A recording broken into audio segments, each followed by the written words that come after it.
సద్గత మీరందరూ కూడా విని తరించాలని మనసారా కోరుకుంటూ భక్తులారా భూకైలాసం పును చరితము తెల్పెద ఆలకిము భక్తులారా భూకైలాసం పును చరితము తెల్పెద ఆలకిము భక్తులారా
సాక్షాత్తు సత్యలోక వాసుడైనటువంటి చతుర్ముఖ బ్రహ్మగారు ఆ బ్రహ్మదేవుని కుమారుడు పులస్త్య బ్రహ్మ, ఆయన్ని పౌలస్య బ్రహ్మ అని కూడా పిలుస్తాం.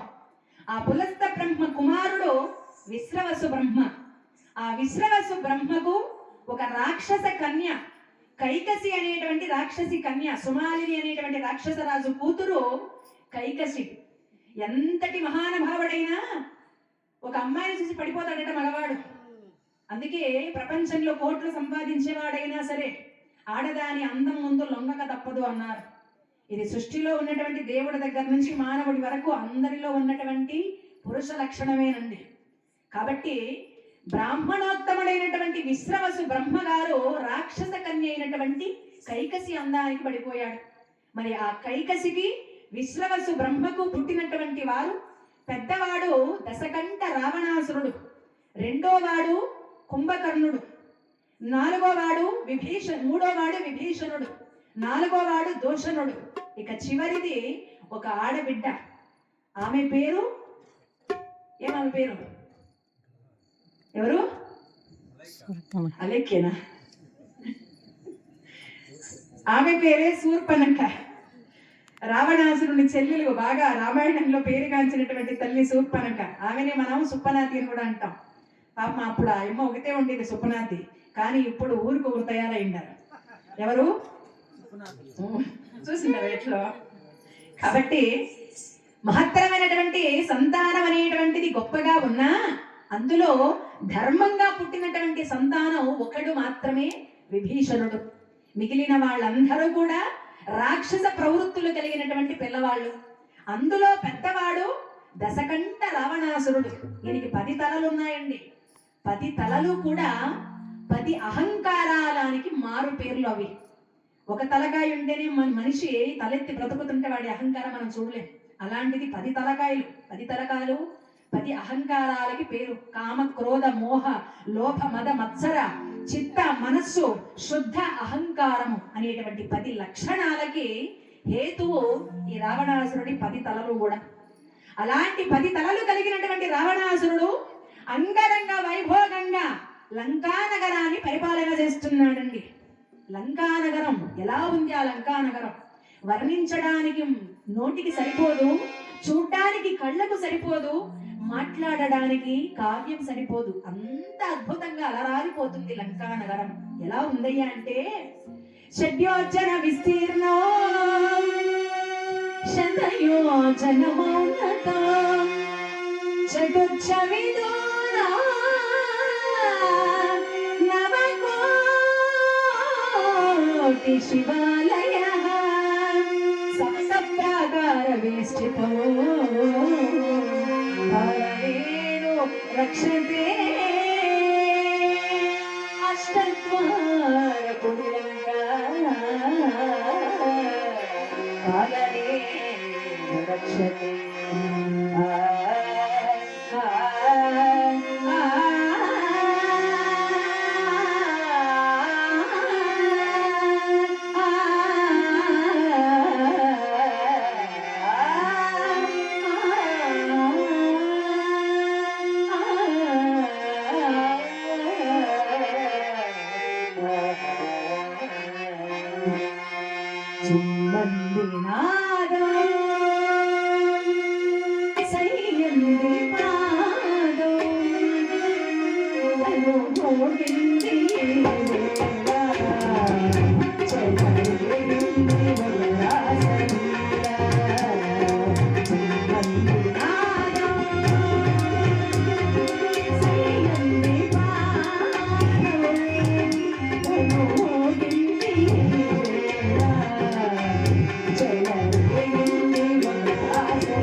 షడ్యోజన విస్తీర్ణం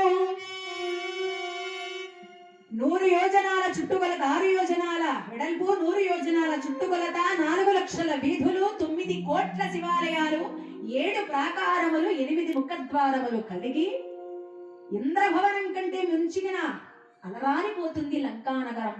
అంత వైభవంగా ఉందండి లంకానగరం. చూడ్డానికి 2 కళ్ళు చాలు, అంత బాగుంది. మరి అలాంటి అందమైన లంకానగరాన్ని రావణాసురుడు ఏమన్నా కట్టుకున్నాడా అంటే ఆయన కట్టుకున్నది కాదు, సాక్షాత్తు పార్వతీదేవి దగ్గర అపహరించుకున్నాడండి.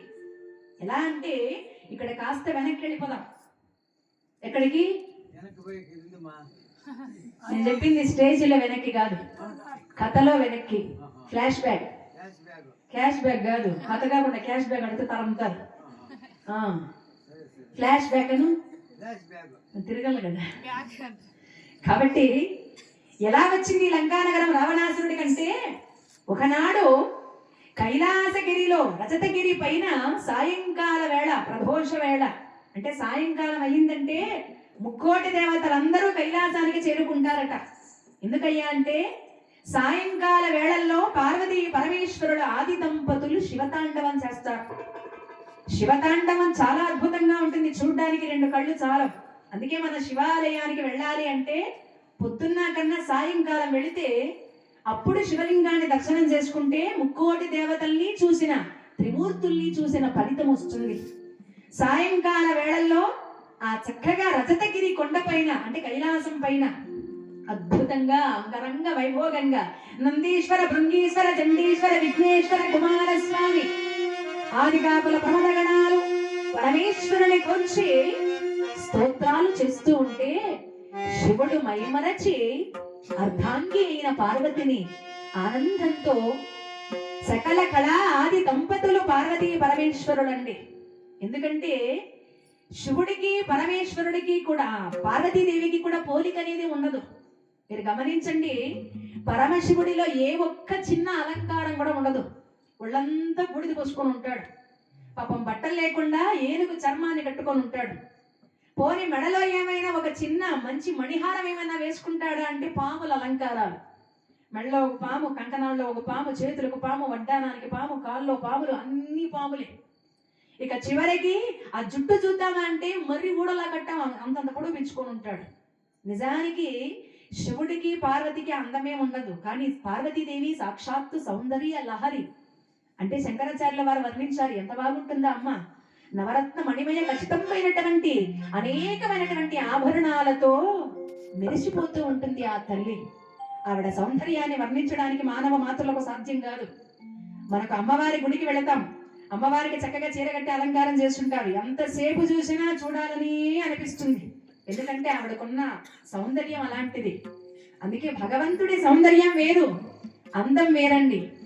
సౌందర్యము అంటే ఎంత చూసినా మళ్ళీ మళ్ళీ చూడాలి అనిపించేది. అందము అంటే ఈ ఫేర్ అండ్ లవ్లీ గుస్తే వచ్చేది అందం. అది మందంలా ఉంటుంది కానీ పనికొచ్చే అందం కాదు. ఈయన కూడా 2 ప్యాకెట్లు పూసిండాడు, అందుకే ఆ ముఖం అంత మాత్రం కనపడేది.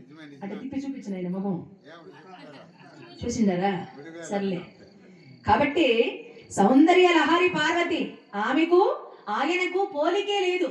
అయినా ఎప్పుడు కూడా నువ్వు నాకు నచ్చవు, నేను నీకు నచ్చను, నాకు నచ్చినట్టు నువ్వుండు, నీకు నచ్చినట్టు నేనుంటా అని ఏ రోజు కూడా వాళ్ళ గొడవ పడలేదండి. అది దంపతులంటే. అంతే, మగవాడు గాని ఆడవాళ్ళ గాని ఎవరెవరి ఇష్టాలు వాళ్ళకు ఉంటాయి. అంతేగాని నా కోసం నువ్వు మారట్లేదు, నీ కోసం నేను మారట్లేదు అని చెప్పి విడిపోయేటువంటి కాలం ఈ కాలం. పాపం ఒక ఆవిడ మొగుడిని అడిగిందట, ఏమండి నేనంటే మీకు ఇష్టమేనా అనిందట. మొగుడు అన్నాడు, ఇష్టం లేదు అన్నాను అనుకో నా నెత్తి నుండి జుట్టంతా ఊడగొడతా, ఎందుకు వచ్చిన గొడవ అని. అయ్యయ్యో నువ్వంటే ప్రాణమే అన్నాడట. అందుకు పెళ్ళామనింది, మరి ఏమండి నేనంటే ప్రేమ కదా, నేనంటే మరి ఇష్టం కదా, నేను ఎప్పుడైనా మీ కల్లో కనిపించానా అనిందట. అందుకు ఆయన అన్నాడు, అస్సలు లేదే అన్నాడట. అదేమిటండి నేనంటే ప్రేమ అన్నారు, నేనంటే